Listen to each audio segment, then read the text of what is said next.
La Venerable Orden Tercera de San Francisco de Asís. Introducción. Ponemos en sus manos un compendio de escritos sobre la Tercera Orden de San Francisco de Asís, conscientes de la necesidad de una vida piadosa en este tiempo, que quizá sea de los más difíciles para la Santa Iglesia Católica. Queremos hacer llegar a sus manos un saludable remedio para el horrible enfriamiento de la caridad y un modelo para vivir de acuerdo al espíritu franciscano en la entrada del ya inminente tercer milenio. Las terceras órdenes, a decir de Pedro Sembrador, son un camino eficaz para vivir la perfección cristiana en medio del mundo. No solo leamos el contenido, tomemos una decisión saludable, ingresar a la tercera orden, al ejército de los seguidores de los provecillos de Asís, y vivir pensando en nuestra eterna salvación en medio de esta sociedad que solamente piensa en el momento presente. Realmente vivir una regla de terciario es simple y sencillamente vivir de acuerdo a la ley de Dios, buscando y procurando la gracia y luchando por cumplir su santa voluntad. Este trabajo se compone de una breve historia de la orden, los privilegios e indulgencias para los terciarios, el calendario de los santos franciscanos, las obligaciones del terciario, algunas ceremonias de la orden, la misa con el espíritu franciscano, el oficio parvo de la pasión, un pequeño catecismo del terciario, escritos varios de San Francisco de Asís y algunas fórmulas para la toma de hábito y profesión. Esperamos que sea del agrado de Dios y que quienes lo lean y lo practiquen se llenen de las enseñanzas del seráfico Padre San Francisco y vivan según el espíritu evangélico. Paz y bien. Guadalajara, Jalisco, a 17 de abril de 1997 en la Capilla de María Auxiliadora. Breve biografía de San Francisco de Asís, por Pedro Sembrador. Primer periodo, 20 años de vida mundana. Nació San Francisco el día 26 de septiembre de 1182. Fueron sus padres el rico y ostentoso comerciante en telas Pedro Bernardón, apegado con exceso a la riqueza y a la virtuosa Pica. El nuevo niño recibió en la pila bautismal el nombre de Giovanni, estando ausente su padre, pero cuando volvió le dio el sobrenombre de El Francés, en italiano Francesco, y Francisco en español Francis en latín, nombre que desde entonces conservó. Pasó Francisco sus primeros años al lado de Pica, quien lo educó con toda la piadosa solicitud de una madre cristiana que prepara un alma para el cielo. Ya mayorcito, confiaron sus padres su educación a los piadosos sacerdotes que dirigían la escuela de San Jorge, pero apenas llegado a los 15 años su padre lo asoció a sus negocios. Rodeado de riquezas, Francisco vestía suntuosamente, tenía dinero para derrochar y nunca faltaba las ruidosas fiestas y opíparos banquetes que solían organizar los hijos de los comerciantes y hacendados de Asís. Apenas tenía 18 años cuando su esplendidez y prodigalidad, unidas a su talento, arrojo y simpatía, hicieron que fuera el rey de las fiestas, de tal modo que entusiasmados los habitantes de Asís lo proclamaron rey de la juventud. 2 años duró este triste reinado de Francisco, hasta donde influyó en su alma esta vida de disolución. Es cosa que no podemos precisar, pero sí es un hecho que Francisco nunca llegó a apartarse completamente de Dios, que a pesar de que a tan temprana edad llegó a lograr tantos honores, tanta riqueza, tantos placeres como sólo el hijo de un rey podría tener, él ni se ensorbebeció con ello, ni se encenagó en el vicio, esa vida de disipación que hubiera colmado las ambiciones del joven más poderoso y más ambicioso, nunca satisfizo los anhelos de su alma que, sin él saberlo, estaba sedienta, sedienta de Dios. Segundo periodo de la vida de San Francisco. 7 años de dolorosa incertidumbre en los que en una oscuridad angustiosa busca a Dios. Pero la vida de placer que llevó Francisco hasta los 20 años no satisfacía los anhelos de su corazón. Su alma noble, delicada y cristiana anhelaba algo más elevado, una vida superior. ¿En dónde la encontraría? ¿Cuál sería esa vida que satisfaría con creces todos sus anhelos? Francisco no imaginaba que tal vida sólo la encontraría en Dios si no tuvo, como nosotros, la fortuna de que alguien se la anunciara. Fue así que en la más angustiosa oscuridad intelectual busca durante 7 años esa vida superior, hasta que al cabo de ellos encuentra resueltamente su camino a Dios. Estos 7 años fueron de dolorosísimas equivocaciones. Primero, busca Francisco la vida anhelada en la vida de las almas, cayendo prisionero en el primer encuentro. Dura cautivo 1 año. Apenas de regreso en Asís, se enferma, medita, cree deber insistir en la vida de las almas. No se le ocurre otra cosa. Parte a alistarse de nuevo al ejército, pero una vez llegado a Spoleto, una voz misteriosa desaprueba su conducta y vuelve desconcertado a Asís. En busca de luz, emprende un viaje a Roma solicitando la ayuda divina y ahí empieza a ver que Dios lo llama a servicio, dando al mundo ejemplo de pobreza. Orando en el templo de San Damián, oye la misma voz de Spoleto que le dice: reconstruye mi iglesia. ¿No ves que se derrumba? Francisco toma estas palabras en sentido material. Cree que debe emprender la reconstrucción del templo de San Damián, que está en ruinas. Para ello se arbitra fondos vendiendo telas, lo que acarrea las iras de su padre, que hace que renuncie a su herencia. Ya en la mayor pobreza, se dedica a cuidar de los leprosos. Se aplica a reconstruir él mismo 3 iglesias, pero no es sino hasta el cabo de 7 años de dolorosa búsqueda cuando se da cuenta de que las palabras oídas debe entenderlas en el sentido espiritual, que él solo encontrará la vida a que Dios lo llama, emprendiendo la reconstrucción espiritual de la Iglesia en el mundo entero, dedicándose al apostolado del Santo Evangelio, dando ejemplo de pobreza extrema y encauzando a otros a que den igual ejemplo, meditando en todo lo que sufrió tan grande santo para encontrar su camino a Dios. Nos damos cuenta de que nunca podremos agradecer bastante a Dios el que a nosotros, miserables pecadores, nos haya proporcionado la bendita tercera orden, un camino tan fácil y tan excelente para servirlo, para satisfacer plenamente nuestros anhelos de adelanto espiritual.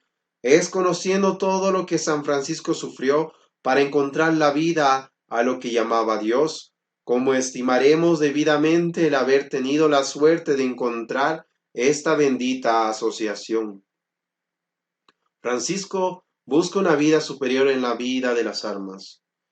Aún no cumplía Francisco los 20 años cuando la ciudad de Asís entró en guerra con Perusa, cuyo triunfo parecía asegurado de antemano por haber logrado aliarse con una docena de grandes feudatarios. Si Francisco hubiera sido un ambicioso vulgar, seguramente que hubiera abrazado el partido de dichos feudatarios, pero sin oír más voz que la de la justicia y el derecho del oprimido, se alistó con los suyos. No fue larga su jornada. En 1201 los milicianos de Asís, más arrojados que prudentes, salieron con banderas desplegadas al encuentro del enemigo, tras un combate escarnizado y sangriento en Ponte San Giovanni, llevaron los perusianos en la victoria. Y Francisco, sorprendido con varios de sus compatriotas, cayó con ellos en poder de los contrarios y fueron llevados a Perusa, donde fueron encerrados y donde permanecieron en cautividad durante todo 1 año. Francisco dura cautivo 1 año y regresa a Asís, enferma y medita. Aunque tanto la derrota como el cautiverio fueron incidentes bastante diferentes de las aventuras caballerescas que su imaginación había forjado, Francisco nunca perdió su buen humor. Fue él quien durante todo ese tiempo consoló y animó a sus compañeros que no comprendían cómo, estando en la cárcel, podía estar tan contento. Recobró su libertad al cabo de 1 año, pero el largo encierro y la forzada inacción habían minado la salud de Francisco, que apenas de regreso en la casa paterna enfermó, poniéndolo una fiebre violenta, en peligro de terminar sin gloria su carrera mortal. Aquella enfermedad, sin embargo, señaló el principio de su verdadera vida, porque en aquellas largas semanas que yació en el lecho del dolor, empezó a entrever, no sin angustias de su espíritu, la posibilidad de una vida harto diferente de la que hasta entonces concibiera, consagrándose a Dios y a la consecución de los bienes eternos. Era como el lejano rumor de las olas para el que nunca ha contemplado la inmensidad de los mares. El espíritu de Francisco quedó desde entonces turbado, y esa turbación no había dejado hasta el momento en que encontrara resueltamente su camino a Dios. Restablecidas al fin sus fuerzas, no tardó en sentir de nuevo la necesidad de actuar. Pronto se le ofreció una ocasión propicia, la guerra empeñada entre el Papa Inocencio III y el emperador de Alemania por la regencia de las dos Sicilias. Francisco, ardiendo de entusiasmo, piensa en armarse caballero y alistarse en los ejércitos de su santidad el Papa. Una vez resuelto, se equipa magníficamente de manera digna de sus ambiciones. Llegado el día de la partida, complacíase sobremanera en el esplendor inusitado de su porte, cuando vino a descubrir un caballero cuyo vestido raído indicaba una gran pobreza. Parecíale entonces ignominioso que un hombre de tan alta condición vistiese de un modo tan miserable y resueltamente. Se despojó de su manto, de su túnica suntuosa y de todos sus costosos atavíos y los entregó a aquel caballero desconocido. Aquella noche tuvo Francisco un sueño dulcísimo. Soñó que se encontraba en un hermoso palacio adornado de armas caballerescas, en el cual moraba una bellísima desposada, y oyó una voz que le decía: todo esto es para ti y para que los que te sigan. Francisco ve que ha errado su camino y vuelve a Asís. Alentado por aquel sueño, toma Francisco el camino de Spoleto a donde pernocta, y estando ya adormecido, oye otra vez la misteriosa voz que le dice: Francisco, ¿a quién es mejor servir, al amo o al criado? Y como él contestase: sin duda es mejor al amo, prosigue la voz: ¿por qué pues conviertes al amo en criado? Con lo que se iluminó su alma y dijo humildemente: Señor, ¿qué quieres que yo haga? Vuelve al lugar de tu nacimiento, ordenó la voz, y ahí se te dirá lo que debes hacer, porque te conviene dar diferente significación a este sueño. Despierto del todo, Francisco, considerando estas palabras, renuncia a sus sueños de grandeza y ambición humana, se levanta como el alba, monta a caballo y regresa a Asís a esperar se le aclare el enigma de su porvenir. Francisco comienza a pensar en su dama la pobreza. En espera de la orden prometida, volvió Francisco a ocuparse en los negocios de su padre, aunque no con el mismo entusiasmo. Halló otra vez su lugar entre los jóvenes de la ciudad, cuyos banquetes volvió a presidir, y después de los cuales empuñaba el bastón de mando, y salían por las calles de la ciudad cantando estrepitosamente.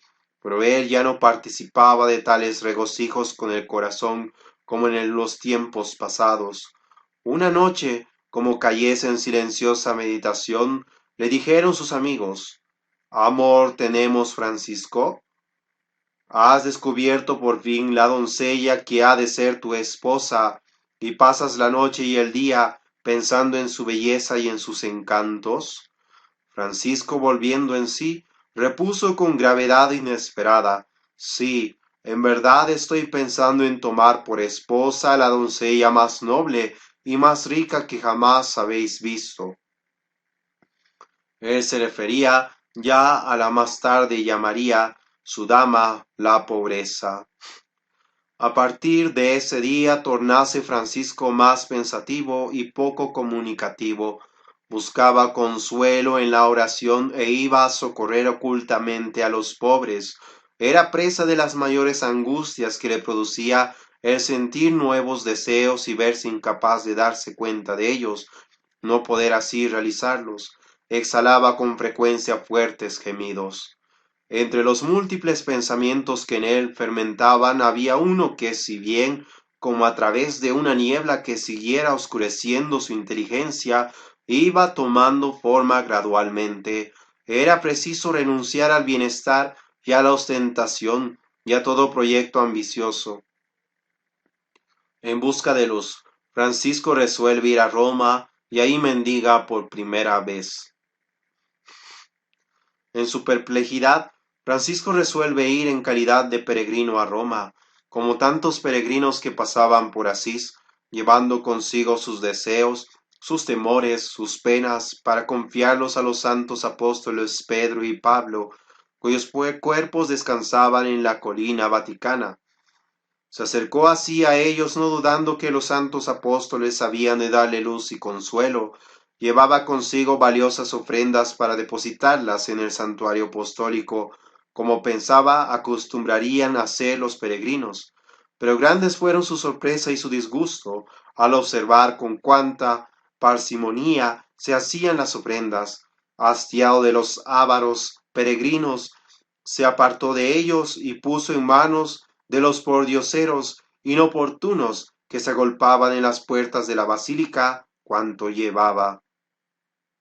Apoderóse entonces de él un deseo de compartir con los pobres sus sufrimientos y de saber por experiencia propia cuál era su vida, y sin titubear cambió sus ricos trajes por los harapos de un pobre, y vestido como ellos, pasó todo el día a la puerta de San Pedro pidiendo limosna a los que entraban y salían.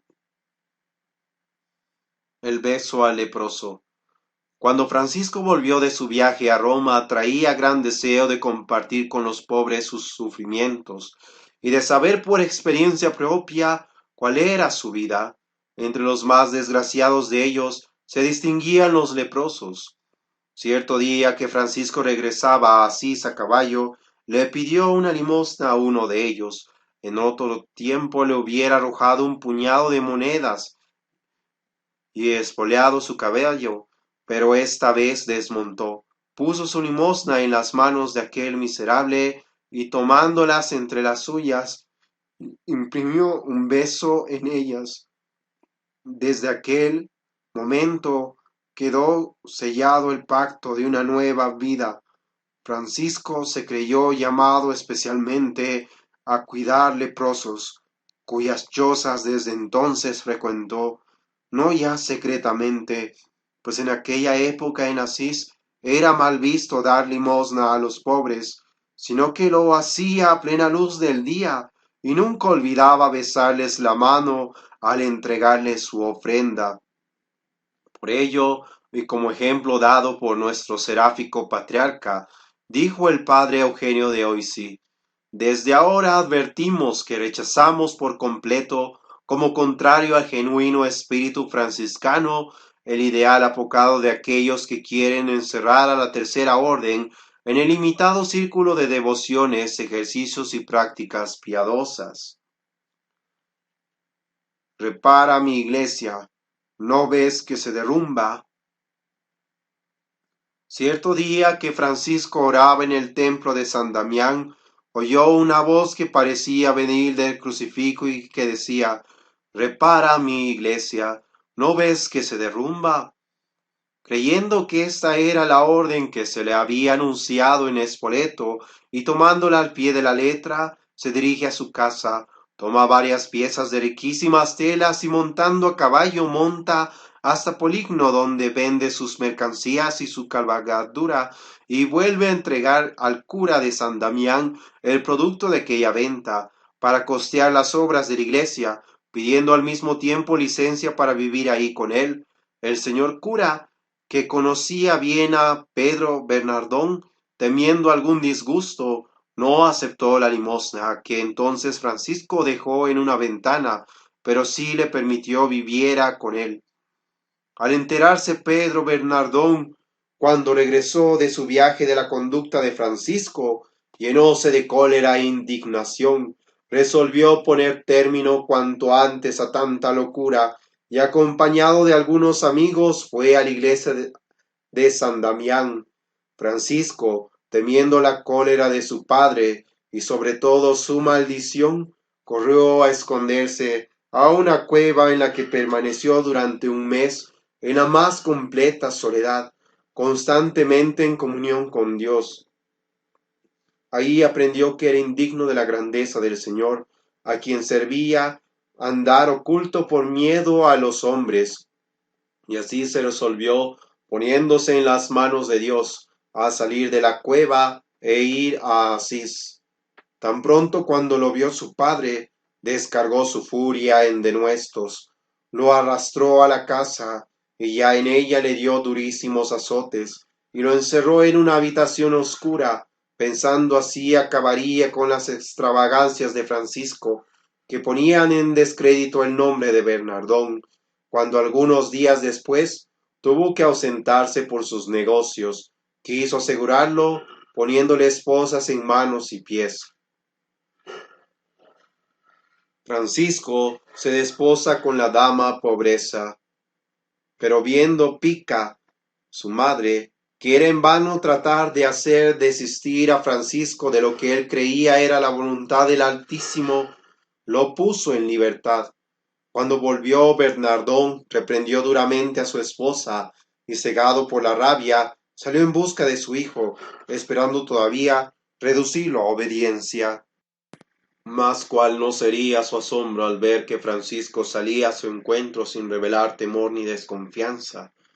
Pedro lo increpó duramente y aún llegó a golpearlo, pero convencido al fin de que no lo dominaría, se retiró furioso. Entonces se le ocurrió exigir de Francisco que renunciara a la herencia a la que las leyes de entonces le daban derecho. Al efecto, situó a Francisco primero entre los tribunales civiles, después ante el obispo Guido. Compareció Francisco ante él y una vez enterado de lo que exigía de él su padre, dijo al obispo: Señor, todo lo entregaré a mi padre, hasta mis vestidos. Y despojándose de ellos agregó: Escuchad todos, hasta ahora he llamado padre a Pedro Bernardón, mas siendo ahora mi intención servir a Dios, le devuelvo su dinero así como los vestidos que de él recibí, porque de hoy en adelante quiero decir: Padre nuestro que estás en los cielos, y no Padre mío Bernardón. Pasaba eso en uno de los primeros días de abril de 1207. Este día marcó un paso gigantesco más de Francisco hacia Dios. Ese día de abril fue un día de paz. Francisco se había desposado con la novia que con fidelidad tan constante había buscado por tanto tiempo. Francisco se había desposado con su dama, la Pobreza. Francisco vive con los leprosos, hace su primer milagro y reconstruye 3 iglesias. Pero Francisco no había hallado aún plenamente su camino, le faltaba otro paso más, dar su verdadero significado a las palabras: reconstruye mi iglesia. 2 años más de sacrificios e incertidumbre fueron necesarios que pudiera lograrlo. En estos 2 años primero se alejó de Asís hasta más allá del monte Subasio. Llegó a Gubbio, en donde visitó las leproserías e hizo sus delicias habitar con los leprosos, a quienes cuidaba lleno de caridad, limpiando sus llagas y consolando sus almas en sus profundas melancolías. Fue entonces cuando Dios hizo por medio de Francisco su primer milagro, que consistió en que quedó curado instantáneamente un hombre que padecía un cáncer espantoso, que le había comido la boca y parte de las mejillas. Tan pronto como San Francisco llenóse con miseración hacia él, lo abrazó y le besó en el rostro. Pero pronto Francisco tuvo que abandonar la leprosería de Gubbio, pues las palabras «Ve y repara mi iglesia» continuamente resonaban en sus oídos. Todavía no pensaba que ellas se referían a la iglesia de las almas vivientes, la que debía ayudar a restaurar en todo su esplendor y su belleza. Y tomándolas todavía en sentido material, resolvió volver a Asís a restaurar, no como en otra ocasión con su dinero, sino con sus propias manos, la iglesia de San Damián. Y una vez reconstruida esta iglesia, emprendió la reconstrucción de 2 iglesias más que estaban también a las puertas de Asís, una capilla dedicada a San Pedro, que ya no existe en nuestros días, y después otra capilla antiquísima edificada en el año 352 por unos hermanos legos de Palestina. Llamábase esta capilla en un principio Santa María de Josafat, después se le llamó la Porciúncula a causa de que, cuando San Benito la hizo restaurar, pidió una pequeña porción de tierra, porciúncula en italiano, a su alrededor, donde construyó unas celdas. Después, en fin, se le llamó de Nuestra Señora de los Ángeles, en memoria de las apariciones celestiales que allí ocurrieron. Francisco encuentra al fin su camino a Dios. Los comentadores de la vida de San Francisco ven en la reedificación de las tres iglesias simbolizada la restauración de la iglesia por medio de las tres órdenes que había de establecer San Francisco. Terminada la reconstrucción de la porciúncula, Francisco vuelve a su perplejidad esperando las órdenes del Señor, que al fin llegaron inesperadamente. Esto fue el último día de febrero de 1209. Se celebraba la Santa Misa en la capilla de la porciúncula. Francisco la ayudaba. Al llegar el Evangelio, el sacerdote leyó estas palabras: Id y predicad diciendo: ya se acerca el reino de los cielos. No llevéis oro ni plata, ni dinero alguno en vuestros bolsillos, ni alforja para el viaje, ni más de un vestido, ni calzado de repuesto, ni tampoco báculo. Francisco escuchó como siempre atentamente la lectura del Evangelio, y esta vez el texto sagrado descorrió el último velo que nublaba su inteligencia, y al punto exclamó sin titubear: He aquí lo que yo buscaba, he aquí lo que anhelaba mi corazón. Y con su natural espontaneidad arrojó el bastón, quitóse el calzado, se desnudó, y por parecerse a su maestro crucificado, se cortó un hábito en forma de cruz. En vez de una tira de cuero, se ciñó a la cintura una cuerda, y se sintió así armado caballero, caballero de Cristo. Desde aquel momento sus sueños de aventuras caballerescas se tornaron realidades. Cree firmemente que no puede existir orden de caballería más noble que la suya, que tiene por enseña a Cristo y a la pobreza por dama de sus pensamientos. En el futuro recorrerá el mundo en busca de almas que deseen ser socorridas.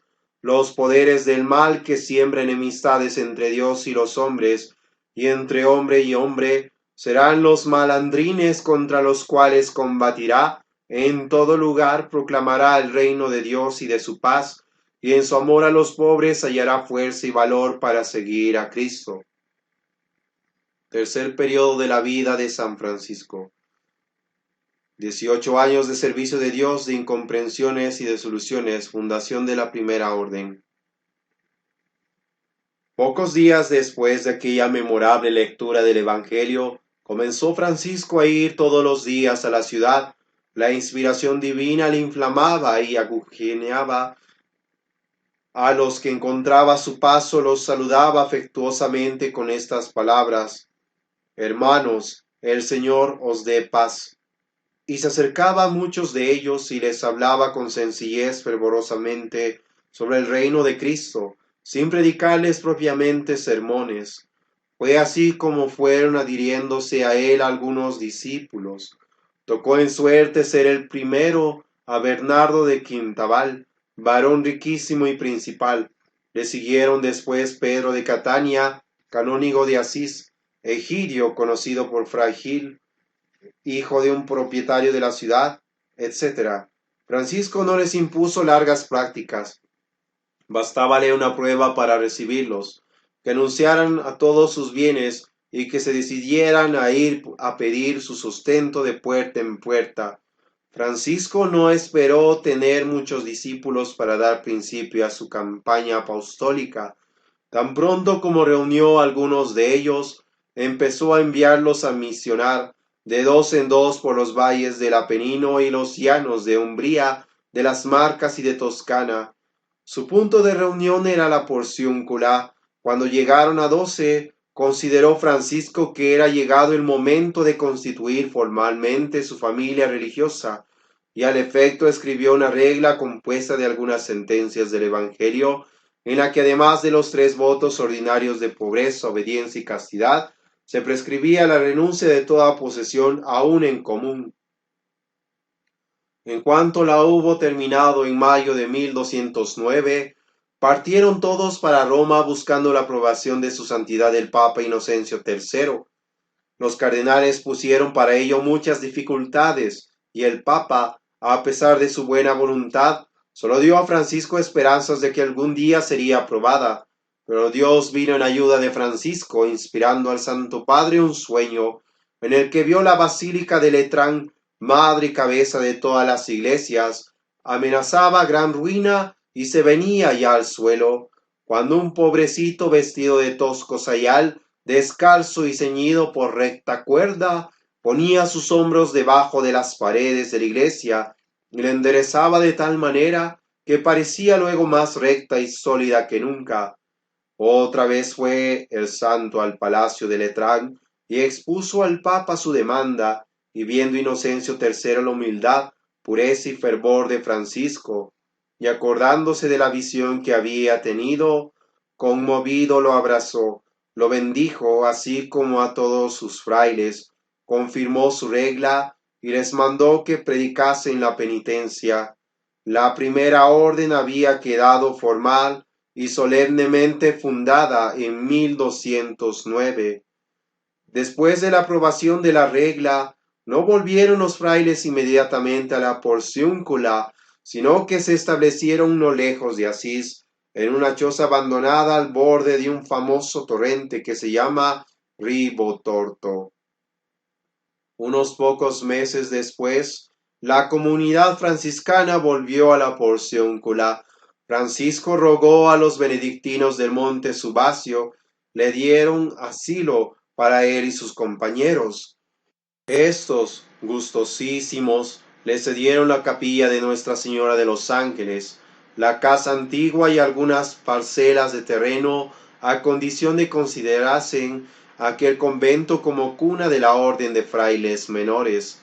Poco tiempo después, Francisco comenzó a predicar no solo en las plazas de la ciudad, sino también en los templos. Sus pláticas hacían tanto bien a quienes las escuchasen, que los mismos canónicos le invitaron a que predicase en la propia catedral los domingos. Fundación de la Segunda Orden. Fue predicando en el templo de San Jorge en la cuaresma de 1212, cuando una joven de nobilísima familia de los Sheffi, llamada Clara, conoció a San Francisco. Al verle y oírle se sintió llena de admiración y deseó tomarlo como director espiritual. Francisco supo despertar en Clara ansias y resoluciones de darse a la perfección. Al terminar la cuaresma, ardiendo ya en impaciencia por entregarse a Dios, convino con él en que este acto se verificaría el domingo de Ramos, 19 de marzo de 1212, en la capilla de la Porciúncula. En efecto, mientras toda la ciudad dormía, Clara salió de la casa paterna vestida como una novia en día de sus bodas, y acompañada de su tía, se dirigió presurosa a Nuestra Señora de los Ángeles. Cortóle ahí Francisco el cabello en señal de que renunciaba a las vanidades del mundo. Le puso una vestidura muy burda, de color de ceniza, le ciñó una cuerda a la cintura y le cubrió la cabeza con un velo espesísimo. Clara entonces tomó por esposo, prometiéndole seguirlo por el áspero sendero de la penitencia. Terminada la ceremonia, Francisco la condujo al monasterio de San Pablo de los monjes benedictinos, pero a causa de las dificultades tenidas con los padres de Santa Clara, la hizo trasladar al convento del Santo Ángel del Panzo, también de benedictinos, edificada cerca de Asís. Pronto daría Dios a Clara una compañera ideal, su hermana Inés, una jovencita de 14 años, pura como un lirio, mansa como una oveja. Después de poner el velo a Inés, el santo fundador dio por habitación a las dos hermanas la casa inmediata a la iglesia de San Damián.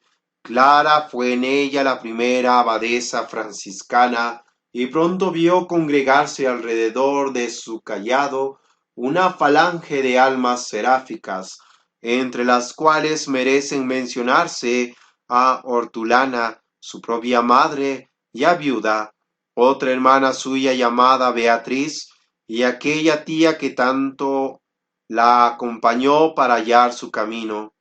Así quedó fundada en el año de 1212 la Segunda Orden de San Francisco para religiosas enclaustradas, que entonces se llamó de las Dueñas Pobres y que con el tiempo se llamó de las Clarisas. Francisco les dio por superior a Clara, por director a Fray Felipe Longo. Quiso desde un principio que esta nueva familia, como la que ya tenía fundada, tuviera como piedra angular la más absoluta pobreza, y en 1224 le redactó la regla definitiva, que a una obra acabada de inspiración divina. Actividades de San Francisco hasta la fundación de la Tercera Orden. En otoño de 1212 se embarcó Francisco en Ancona con ánimo de predicar a los musulmanes. Una tempestad le arrojó a las costas de Dalmacia, de donde volvió penosamente a Italia. En 1214 se propuso predicar en Marruecos. Partió a pie de Italia, atravesó Francia y llegó a España, pero ahí le sobrevino una gravísima enfermedad que le obligó a volver a Italia. En el año de 1215 celebró la Santa Iglesia el cuarto concilio de Letrán. Francisco, deseoso de asistir a él, pues precisamente uno de los puntos que el concilio debía discutir era el reconocimiento de nuevas órdenes. Hizo el viaje a Roma. Su Santidad Inocencio III renovó la aprobación de la Orden de los Menores, como empezaban a llamarlos. Fue en esta ocasión cuando San Francisco hizo conocimiento con Santo Domingo, el fundador de la Orden de los Frailes Predicadores. Santo Domingo fue testigo de un milagro obrado por la providencia, cuando los frailes menores no tenían vituallas suficientes para su alimentación, y sin esperarlo, sin planearlo, llegaron bienhechores en gran cantidad que aprovisionaron de alimentos y accesorios útiles a los franciscanos, por lo que se les remediaron así sus necesidades. Al buscar el reino de Dios, lo demás se les dio por añadidura. La amistad de Santo Domingo y San Francisco floreció por toda su vida, e incluso para recordarla, en el día de la fiesta de Santo Domingo, celebra y predica el superior de la orden franciscana, y en la fiesta de San Francisco, celebra y predica el superior de los dominicos. En el año de 1219, habiendo repartido sus discípulos entre las provincias extranjeras que quería evangelizar, no se contentó con enviar a sus amigos a Mauretania, Túnez, Egipto y Siria, sino que otra vez se embarcó él mismo para Palestina.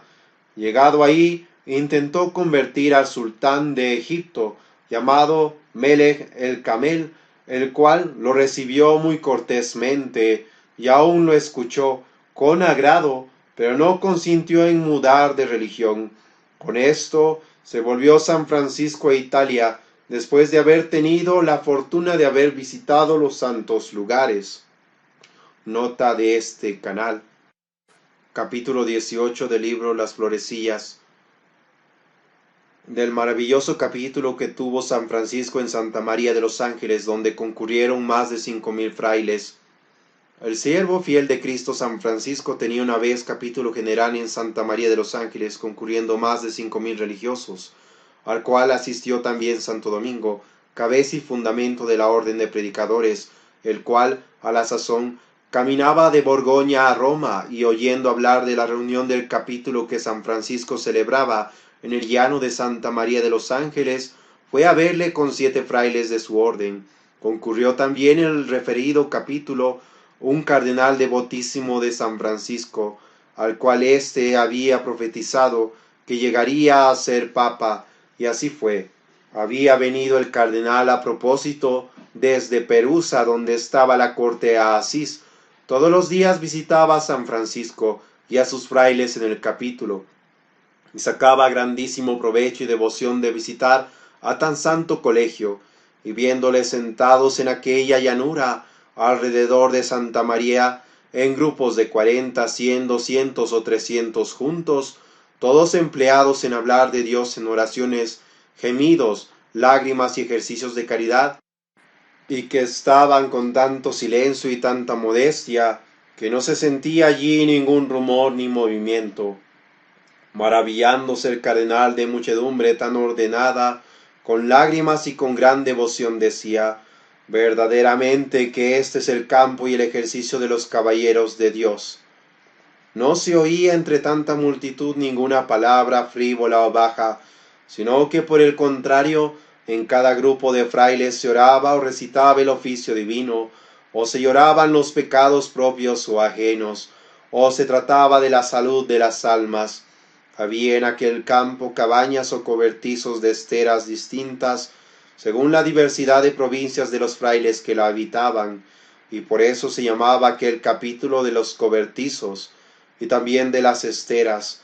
Las camas eran el duro suelo, y el que más tenía era un poco de paja. Las almohadas eran de madera o de piedra.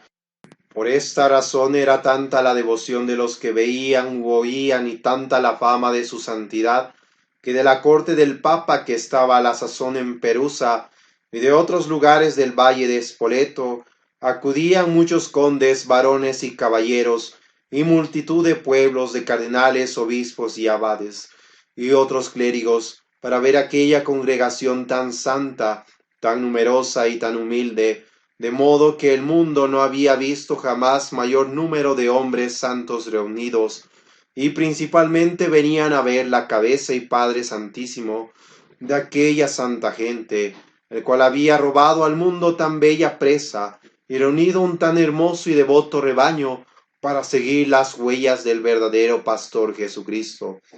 Hallándose reunido todo el capítulo general, el Santo Padre de todos y general y ministro San Francisco, con fervor de espíritu explicó la palabra de Dios, y predicó en alta voz lo que el Espíritu Santo le dictaba. Por tema del sermón tomó las siguientes palabras: hijos míos, grandes cosas hemos prometido a Dios, pero muchas mayores nos ha prometido Dios a nosotros. Si observamos lo que hemos prometido y esperamos con certeza lo que Él nos ha prometido a nosotros, breve es el placer del mundo, pero la pena que le sigue es perpetua. Pequeñas son las penalidades de esta vida, pero es infinita la gloria de la vida futura. Y sobre estas palabras, predicando devotísimamente, confortaba e inducía a los frailes a la obediencia y reverencia de la Santa Madre Iglesia, y a la caridad paternal, a adorar a Dios por todo el pueblo, a sufrir con paciencia las adversidades del mundo, a la templanza en la prosperidad, y a la limpieza y castidad angélica, y a vivir en paz y concordia con los hombres, y con la propia conciencia, y amar y observar la santísima pobreza. Y por eso les decía: yo os mando por mérito de la santa obediencia a todos los que estáis aquí congregados, que ninguno de vosotros tenga cuidado ni solicitud de cosa alguna de comer o de beber, o de cuanto sea necesario al cuerpo, sino únicamente piense en orar y alabar a Dios, dejando la solicitud de vuestro cuerpo a Él, porque tiene especial cuidado de vosotros. Y todos cuantos le oyeron recibieron este mandato con alegría de corazón, que reflejaba en la sonrisa de sus semblantes, y concluido que hubo San Francisco, todos se pusieron en oración. Santo Domingo, que se hallaba presente a todas estas cosas, se maravilló mucho del mandato de San Francisco, y le juzgó indiscreto. No podía entender cómo aquella multitud se podía regir sin tener cuidado ni solicitud de las cosas necesarias al cuerpo. Pero el principal pastor, Cristo bendito, queriendo manifestar cómo se cuida de sus ovejas y el singular amor que profesa a sus pobres, Inmediatamente inspiró a las gentes de Perusa, de Spoleto, de Foligno, de Spelo y de Asís, y de otras tierras comarcanas, que llevasen de comer y de beber a aquella santa congregación. He aquí que de pronto vienen de todas aquellas referidas tierras hombres con jumentos, caballos y carros cargados de pan, vino, judías, caza y otros buenos alimentos de que los pobrecitos de Cristo tenían necesidad.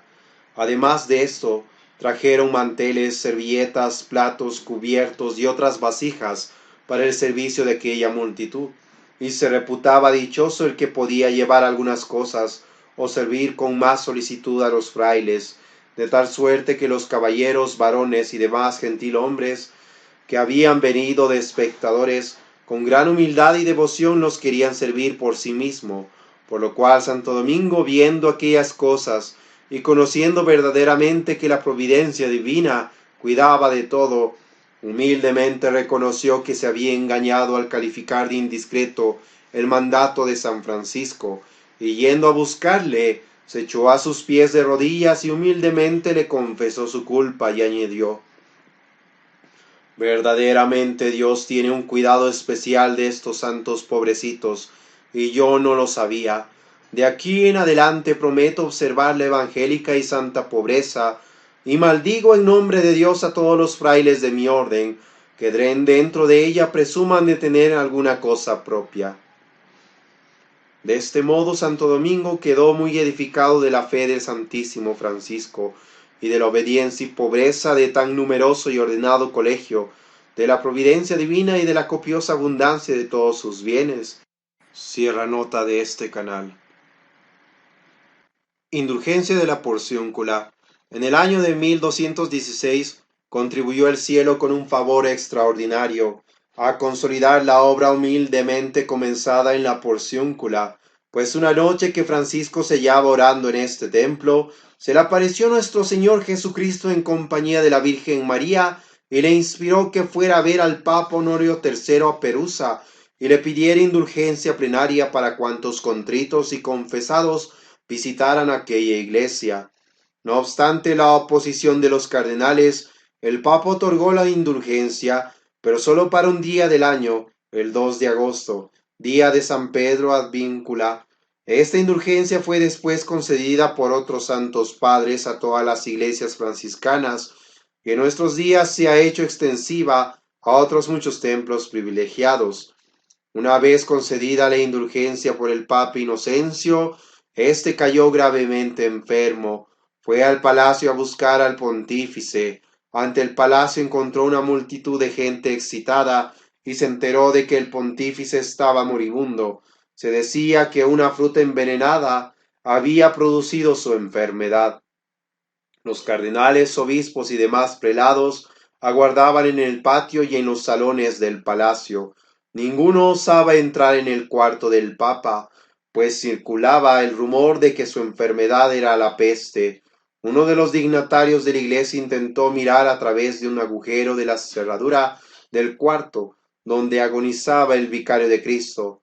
Cuando Francisco quiso entrar, éste alzó la vista y le advirtió: no lo permita Dios, no entres. Los médicos nos han aconsejado con mucha insistencia que nos retiremos. Si los médicos del cuerpo son lo bastante valerosos para estar cerca del Papa, los médicos del alma tampoco deben tener miedo. Un hombre moribundo está más necesitado de nuestra medicina que de las decocciones de los doctores. Con estas palabras entró Francisco en el cuarto, cuyo umbral temían trasponer los demás. Pasó a la habitación del Papa, estrechó su mano calenturienta y húmeda y la besó. Inocencio abrió los ojos y examinó con sorpresa al hombre en su remendada cógula, pues durante su vida acostumbraba a verse rodeado por gentes vestidas de terciopelo y seda. Reconoció a Francisco y sonrió. Trató de hablar, pero la carga de la muerte pesaba tristemente sobre él y le impedía abrir los labios. He venido a rogar por vuestra santidad, dijo San Francisco, El jefe de la iglesia sonrió de nuevo, luego cerró los ojos. Le había llegado la muerte. La mano del hombre que había ocupado el trono papal se enfrió en la mano cálida y fraternal del pobre mendigo, que imploraba a Dios que perdonara sus pecados al pontífice. Por temor al contagio, dejaron solo el cuerpo del pontífice. Francisco ya se había retirado. Los ladrones despojáronle de sus ropas y joyas, e incluso de sus zapatos de cuero. Cuando le vieron en estado tan deplorable, ocultaron su rostro con horror y espanto. Francisco, a quien la alarma hizo volver, avanzó hasta las andas, se quitó la cogula y cubrió con ella el cuerpo desnudo del Papa. Luego se arrodilló y oró por el muerto. Dios, dijo, sé misericordioso con el alma de un pobre fraile menor. Y de este modo el Papa Honorio III, el rey de los reyes, fue enterrado con una cogulla franciscana. Dificultades y decepciones. Nos engañaríamos lamentablemente si creyéramos que todo en la vida de San Francisco fue fácil, que todo fue triunfos. Si su vida está llena de gracias y favores celestiales, también encintró en ella muchas desilusiones, además de los sufrimientos físicos originados principalmente por las excesivas autoridades a que se entregaba. Tuvo San Francisco muchas dificultades para encauzar la Segunda Orden, principalmente a causa de que las autoridades eclesiásticas, queriendo proteger su convento contra las necesidades de esta vida, no eran partidarios de la extrema pobreza de la que Clara, a semejanza de San Francisco, quería hacer e hizo el carácter distintivo de sus instituciones. También algunos de sus discípulos de la primera orden proporcionaron amargos sinsabores. Cada vez que volvía a Italia de alguno de sus viajes de misión, se encontraba con muy desagradables innovaciones que iban contra el espíritu de su extrema pobreza, de la que quería dieran ejemplo los frailes menores. Él quería que los frailes vivieran en chozas de adobes, que partieran para las misiones predicando penitencia y conversión, sin darse estudios teológicos, que para orar se recogieran en cuevas, en fin, que observaran puntualmente la pobreza evangélica. Para aquellos discípulos del santo que estaban animados del genuino espíritu de su fundador, esta manera de vida les hacía realmente santos, pero para los que no tenían ese espíritu era motivo de rebelión. Se hizo así necesario introducir un género de vida más estable, así como los estudios necesarios para poder predicar la moral a los hombres. A todo ello alentó a los frailes menores el cardenal Ugolino, declarado protector de la orden por el Papa Honorio III. Francisco, dando una vez más ejemplo de humildad, tuvo que admitir que había exigido demasiado a la naturaleza humana y accedió gustoso a las indicaciones del ilustre cardenal. Fundación de la Tercera Orden. Posteriormente se hablará con más detalle de este tema. San Francisco meditó largamente sobre la fundación de una orden que pudiese ser directriz de un tipo de vida perfecta para aquellos que por estar casados o no poder entrar al claustro se viesen privados de ingresar a la familia franciscana de pobreza y penitencia. Fundó entonces una asociación de vida perfecta a la que dio el nombre de Tercera Orden.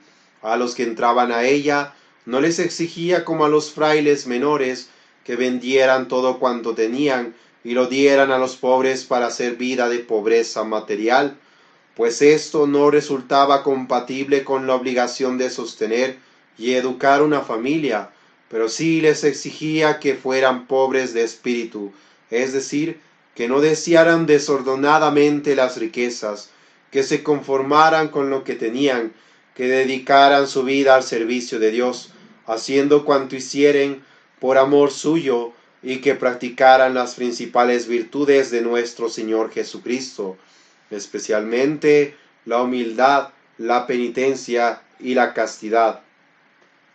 En el año de 1221 entraron los primeros cristianos a la Tercera Orden. El rico comerciante Lucrecio y su esposa Bonadonna, quienes llegaron a tal perfección que han merecido ser beatificados. El número de terciarios ha ido en aumento por aquí, gracia de Dios, y en la historia de esta bendita orden se han registrado más de 100 beatificados o canonizados.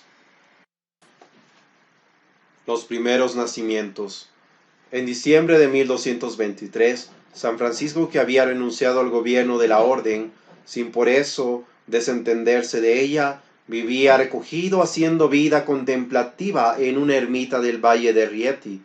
Fue ahí donde, con licencia de su santidad el Papa, celebró la fiesta de Navidad en una cueva en la que hizo poner un pesebre de paja, un buey y un jumento. En el mismo pesebre hizo decir misa con gran solemnidad, de música y luces.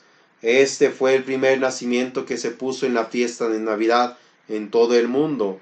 Desde entonces fue tradicional en las iglesias franciscanas el representar en esta fiesta la cueva de Belén, hermosísima costumbre que después rápidamente se extendió en los hogares cristianos. Los estigmas. En 1224, Francisco se fue hacia una cueva del monte Albernia.